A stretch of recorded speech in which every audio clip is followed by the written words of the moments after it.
Assalamualaikum warahmatullahi wabarakatuh. Nama saya Enasa Fitri dari Universitas Islam Riau.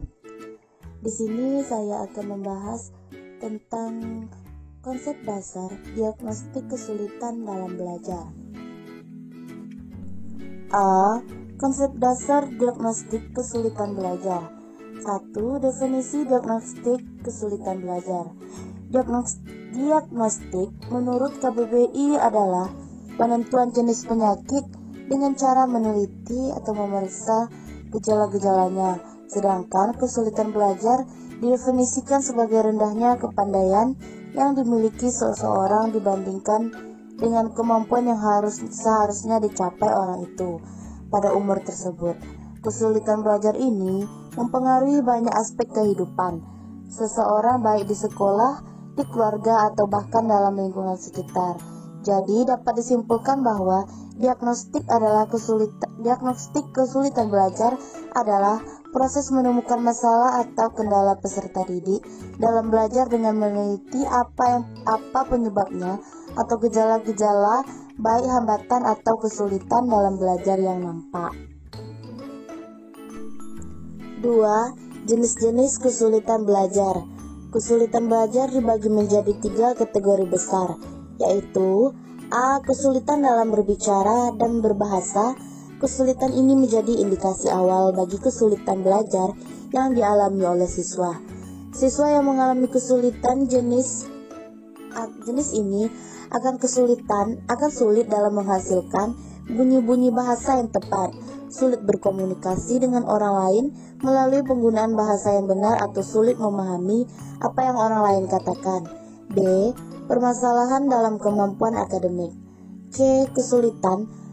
Kesulitan lainnya mencakup kesulitan dalam mengkoordinasikan gerakan anggota tubuh serta permasalahan belajar yang belum dicakup oleh kedua kategori di atas.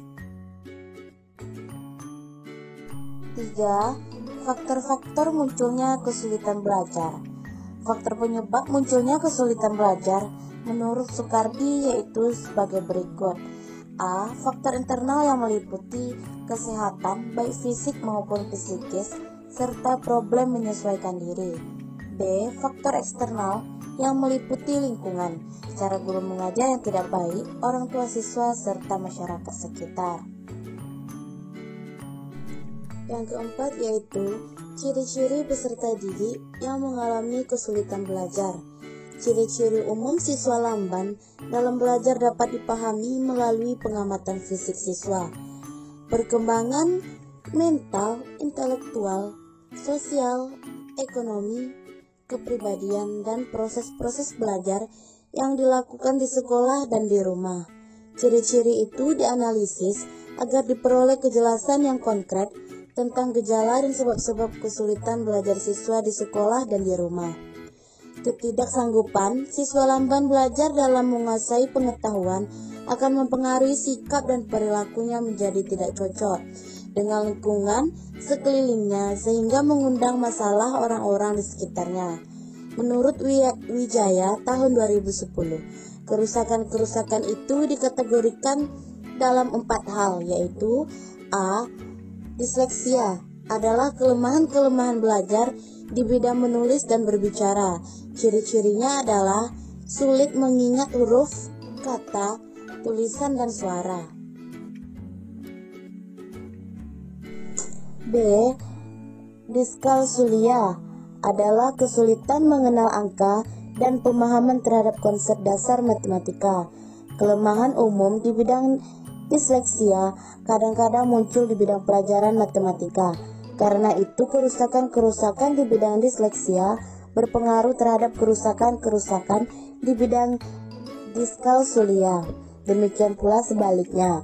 C. Attention Deficit Hyperactive Disorder atau ADHD adalah pemusat perhatian terhadap masalah-masalah yang sedang dihadapinya. Siswa lamban belajar dapat memusatkan perhatiannya hanya berkisar pada satu pokok bahasan saja. Ia kurang mampu menyelesaikan tugas-tugas yang beraneka ragam yang membuat dirinya menjadi kacau. D. Spatial motor and perceptual deficit adalah kondisi lemah dalam menilai dirinya menurut ukuran ruang dan waktu. Kerusakan lainnya adalah social deficit, yaitu kesulitan mengembangkan keterampilan sosial. Kesulitan itu dapat membuat ketidaksanggupan menemukan jati dirinya.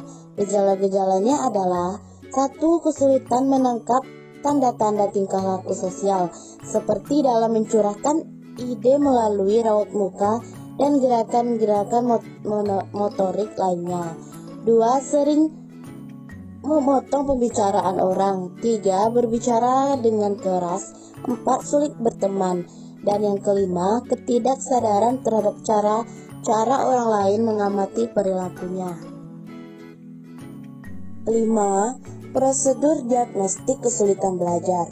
Dalam melakukan diagnostik kesulitan belajar yang dialami oleh siswa, setidaknya ada 3 langkah umum yang harus ditempuh oleh seorang guru, yaitu A. Mendiagnostik kesulitan belajar yang dialami oleh siswa, yaitu dengan cara mengidentifikasi kasus dan melokalisasikan jenis dan sifat kesulitan belajar tersebut. B. Mengadakan estimasi atau prognosis tentang faktor-faktor penyebab kesulitan belajar yang dialami siswa. C. Mengadakan terapi, yaitu menemukan berbagai kemungkinan yang dapat dipergunakan dalam rangka penyembuhan atau mengalami kesulitan belajar yang dialami oleh siswa tersebut.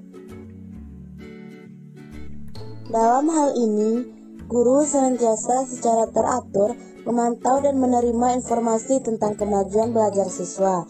Informasi yang diterima dapat dijadikan sebagai diagnostik mengenai kondisi belajar siswa. Informasi yang diterima dapat dijadikan umpan balik untuk memantau penguatan yang dimiliki siswa dalam setiap unit pelajaran, mengakui apakah siswa itu sudah belajar dengan baik atau belum, dan mengidentifikasi siswa-siswa ternyata mengalami kesulitan belajar. Baiklah, cukup sekian pembahasan dari saya ucapkan terima kasih.